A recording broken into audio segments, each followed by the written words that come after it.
दादाजी की मौत के कुछ दिन बाद मैं अपनी बहन के साथ बिस्तर पर सो रही थी। मेरी बहन सो रही थी और मैं टीवी पर स्पेनिश टेलीविज़न शो देख रही थी। टीवी रसोई के दरवाजे के पास थी। टीवी देखते समय मैंने टॉर्च की रोशनी देखी। यह देखकर मैं बहुत हैरान हुई क्योंकि मुझे समझ नहीं आया कि वो रोशनी कहाँ से आ रही थी। जब मेरी आंखें अंधेरे में एडजस्ट हुई देखने के लिए, तो मैंने देखा कि दो काले साए खड़े थे। एक लंबा और पतला था और दूसरा छोटा और मोटा था। लंबे वाले के हाथ में रसोई का चाकू था और छोटे वाले के हाथ में एक टॉर्च थी। मैं डर गई और मैंने अपनी आंखें बंद कर ली। कुछ सेकंड बाद मैंने अपनी आंखें खोली, लेकिन वे अभी भी वहीं थे। मैंने धीरे से अपनी बहन को जगाने की कोशिश की ताकि वे मुझे देख ना सके, पर वह नहीं जागी। मैं डर के मारे कंबल के अंदर छुप गई। कुछ मिनट बाद मैंने आंखें बंद करके फिर से बाहर झाँकने की हिम्मत की।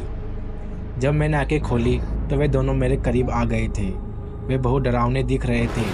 उनके शरीर पर ना तो कपड़े थे और ना ही चमड़ी। ऐसा लग रहा था जैसे वे घने काले धुएं से बने हो। मैंने कई बार आंखें बंद की और खोली, लेकिन हर बार वे मेरे और करीब आते गए। आखिरकार वे मेरे ऊपर झुककर खड़े हो गए। डर के मारे मैंने जोर से चीख मारी और तभी वे गायब हो गए। मेरे चीखने की आवाज़ सुनकर मेरे पापा मेरे कमरे में आए और मुझसे पूछा कि क्या हुआ।